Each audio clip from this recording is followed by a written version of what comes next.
कांदा दराबाबत शेतकरी संघटना आक्रमक झालेल्या आहेत. कांदा खरेदीमध्ये भ्रष्टाचार झाल्यास आंदोलन करणार असा इशारा शेतकरी संघटनांनी दिलाय. कांद्याला 2,000 पर्यंत भाव देण्याची मागणी शेतकऱ्यांकडून करण्यात आलेली आहे. तर कांदा दराबाबत शेतकरी संघटना आक्रमक झालेल्या आहेत. कांदा खरेदीमध्ये भ्रष्टाचार झाला तर आम्ही आंदोलन करू असा इशारा शेतकरी संघटनांनी दिलाय. कांद्याला 2,000 पर्यंत भाव द्यावा अशी मागणी शेतकऱ्यांकडून करण्यात आलेली आहे. पेठचं कुठलंही केंद्र एवढ्यात सुरू झालेलं नाही.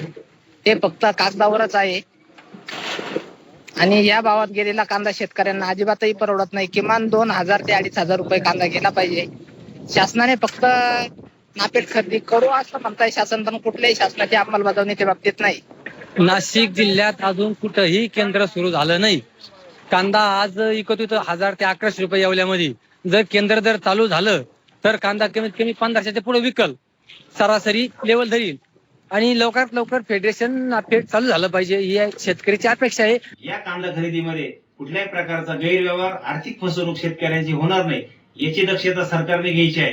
जर हीच कांदा खरेदी पारदर्शक पद्धतीने झाली नाही, भ्रष्टाचार याच्यात झाला तर महाराष्ट्र राज्य कांदा उत्पादक शेतकरी संघटनेकडून सरकार विरोधी तीव्र स्वरूपाचे संपूर्ण राज्यात आंदोलन केले जाईल.